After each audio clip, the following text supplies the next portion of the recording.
Hello everyone, welcome back. Today I'll be sharing one of my games against a Grandmaster.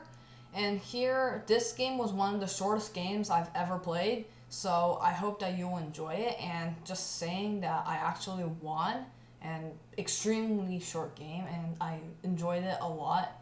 And I hope that you also have a good time watching this game too. And for starters, I'll show you the Grandmaster's real identity because he is an actual prodigy. But for now, let's just dive into this game and I'll show you the important motifs. So white plays e4, as you can see, c5, knight c3, d6, d4. So this is one of the delayed Smith-Morra games, except knight has played c3 instead of knight f3, which is normally played. So here you take, and queen takes. And here I decided not to play a6 or to play knight f6. I played knight c6 immediately, which allows bishop b5, bishop d7. And here bishop c6, bishop c6.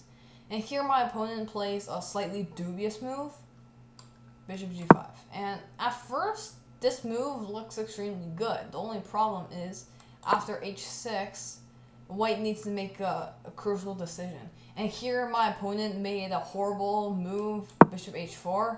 And now take your time and maybe you can spot the move. Bishop h4 was completely losing.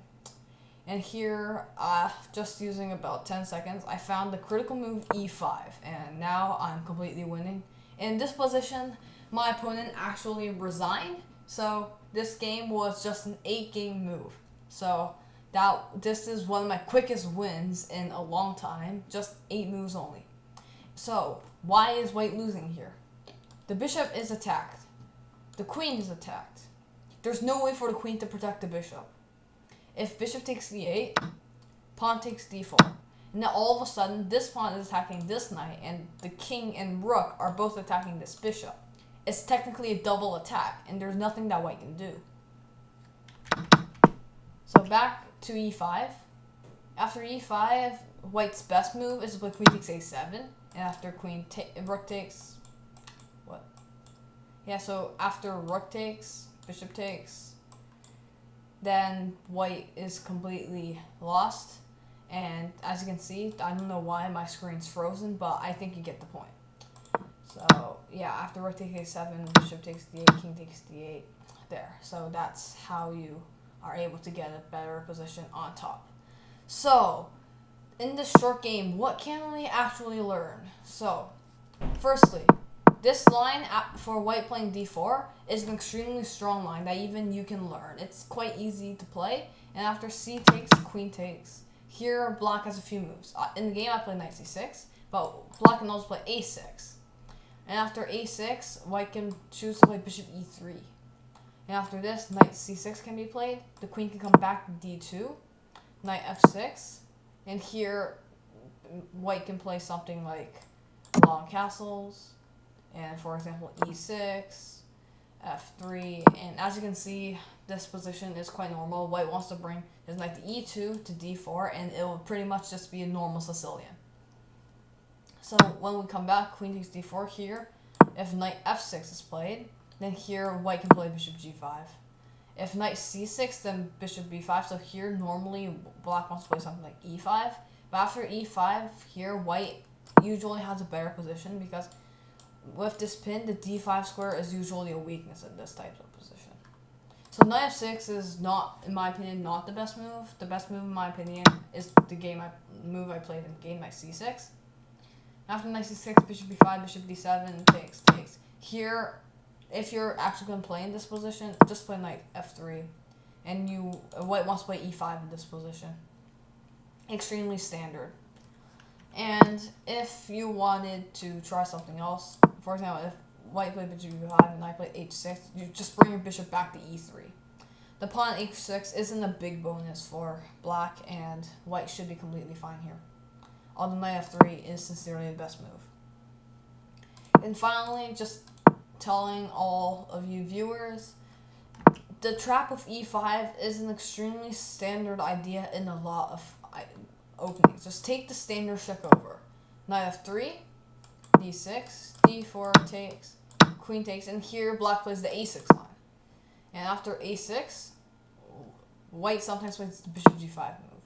After bishop g5, h6, sometimes played. After bishop h4, knight c6. So after this, right? And here, white sometimes plays queen e3. And here, the standard move g5 gives black an edge. And the main reason for this is because now black has all of his position ready. And now black is going to play bishop g7, bishop e6, and have the same position. So how is this related to move e5? Because here, after bishop g5 and bishop h4, you could play e5 here.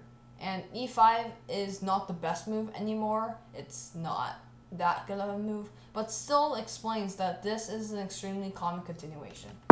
And finally, even before h6, you could just play knight c6 here if you really wanted to. And this standard Shikover line is quite good. After queen e3, you can play h6. And after something like this, g5, and then you transpose back.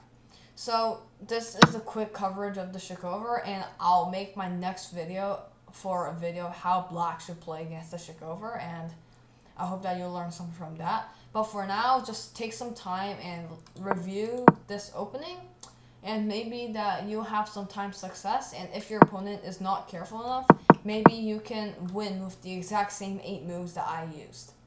So I hope that you enjoyed this, and here I want to give an extremely important attention to my opponent as a Grandmaster. So my opponent was Prithu Gupta, and he is an extremely young prodigy. He was born in 2004, meaning that he's only 16 years old at the time that I'm filming this video. And here, he is already a Grandmaster. He achieved his Grandmaster title when he was only 15. So not many players are that high rated, and I hope that you could give him some attention. His username is over here, so you can pay some attention to it, as you can see here. And I hope that you enjoyed this game of mine and how I beat a Grandmaster in 8 moves. And I will see you in my next video, and good luck and have fun. Bye-bye.